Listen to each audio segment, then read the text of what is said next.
In this tutorial, I'm going to show you how to create music using Finale. This is 2011B. And we're going to create a simple melody and a harmony. And we start right up here at the top left of Finale. This little white icon is our new file wizard. And it opens up this wizard box that you can use. And right now, just click Next. And then you can select your instrument family.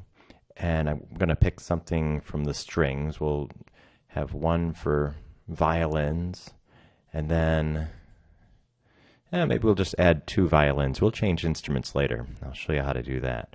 So we'll start with just a duet with 2 violins. Then I'll press Next.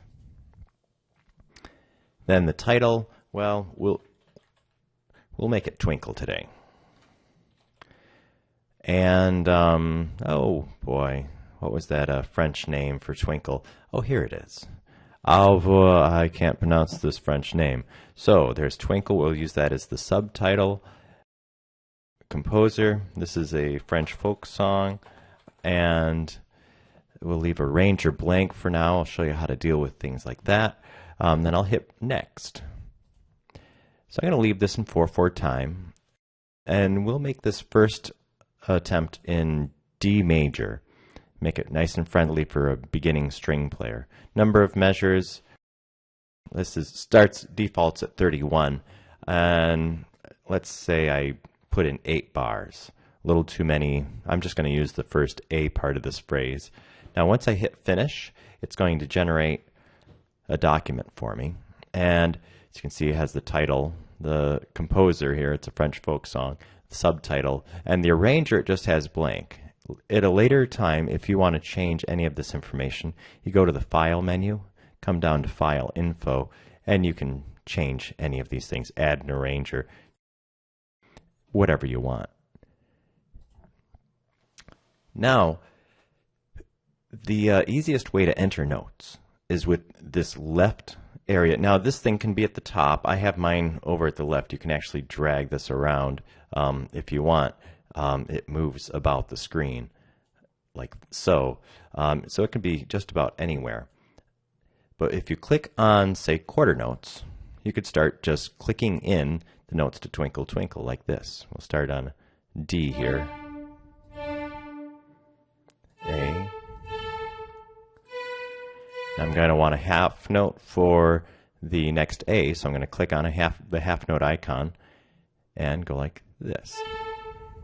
Go back to the quarter notes.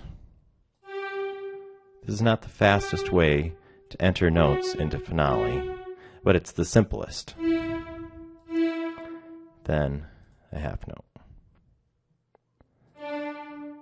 Now, I prefer to, instead of clicking things in like this, and I'll do a little accompaniment part, I prefer to use the keyboard. I just clicked on the right arrow on the keyboard to indicate that I'm going to the next note. And then I can use up and down arrows to get the note close to the one I want to enter. Then I can just use the letters on the keyboard. Let's have F, E, D. I just clicked on the keyboard, F, E, D, to come up with those notes. Now I can use a number pad to change the next note to a quarter or a half or back to an eighth note. But when I press a letter, it'll go to the nearest note. So right now I'm on D. If I press A, it'll go down to the next A, since that's closer, instead of going up to the next A. So I have to press the up key to get it a little closer to an A. I'm going to keep going. F, E, D, B.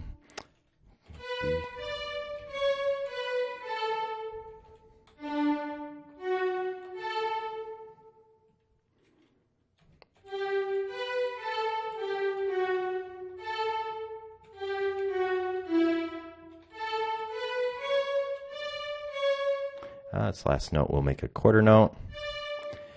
And I'm just going to do this phrase of Twinkle. So if we want to get rid of the rest of these measures, we have to go up here to the selection tool. This is a very useful tool for moving measures around or just deleting them. I'm going to highlight the first measure I'm not using. Then I'm going to hold down the Shift button and then click on the bottom measure, and then click on that bottom measure. It'll select all of them. I hit delete, and out it goes. And so we have the full score with the Twinkle melody, a Twinkle accompaniment. Now, let's say we wanted to transpose this. Maybe our violinists need to get some practice reading on their G string. Well, there are a couple ways to do this. I could grab everything and just hit the transpose button up here in utilities. There's a transpose function, but there's a problem. If I go up and use the transpose, it's actually going to change the notes down. Well, let's say we want it down a fifth so that it's on the G string. Watch what happens though. It's going to maintain the same key signature. So these C's are now going to be C sharps, when my intent was to have it in the key of G. So this is going to sound odd right here. Oops. So now I'll undo that. And instead of transposing using the utilities transpose, we can use this button up here, the key signature tool. With the key signature tool pressed, now I'm going to double click on the first measure, and it'll show me what key I'm in. Now I want to go back to G major, and I don't want to press OK just yet. I want to go down here and say, let's transpose the notes down. It usually defaults to up. I think the last time I used this, I had it on down, so it's gone to down. But if I were to transpose it up accidentally, well, now I'm not on the G string. I'm going between the D and A strings. We don't want that. So instead, we're going to transpose using the down option. And there it is. We have Twinkle with the accompaniment on the G string and the D string.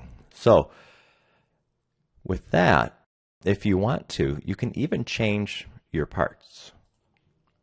We could go up here to the clef tool. Now the clef tool is very handy if I just want to change, say, the bottom to, actually before I do this, I'm going to change this back to D major quickly just by doing an undo. So I could change this to alto clef. But you'll notice that it says Violin 2, and that'll feel strange to a young kid if their part says Violin 2 when they're a violist. So if you want to change that, there's another useful tool up here called the staff tool, and it has the treble clef on it. Click on that, and then click on the staff that you want to change. I'm just going to double click on the first measure there, and it gives me a bunch of options. I can edit the name of the staff, so I could change this from Violin 2 to viola, and then change the staff abbreviation to VLA, and now it'll look correct. So here we have a full copy of Twinkle with an accompaniment. And another option I have, if I want to go up to this document area, I can check out the parts. Now right now it still says Violin 1 and Violin 2, because when the original document generated, it generated extra parts using what it thought we were going to do, Violin 1 and 2. So I'm going to come down to Manage Parts first, since I changed that one part to viola. I'm going to delete that Violin 2 part. I'm just going to delete them both, just for good measure, and show you if you want to generate new parts, you just click on this, and hey, now it's viola. And if you feel strange about that Violin 1 part, well, we can come back to our staff tool, rename that just to get rid of the 1, because it's just a violin. It's not Violin 1. So I edit the text there, hit OK. I come to the abbreviated staff name, and I'll just keep that cleaned out here also.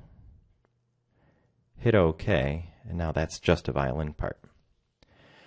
So back up to Document and Manage Parts. Once again, I'm going to delete these and then generate the parts, and now it's just violin and viola.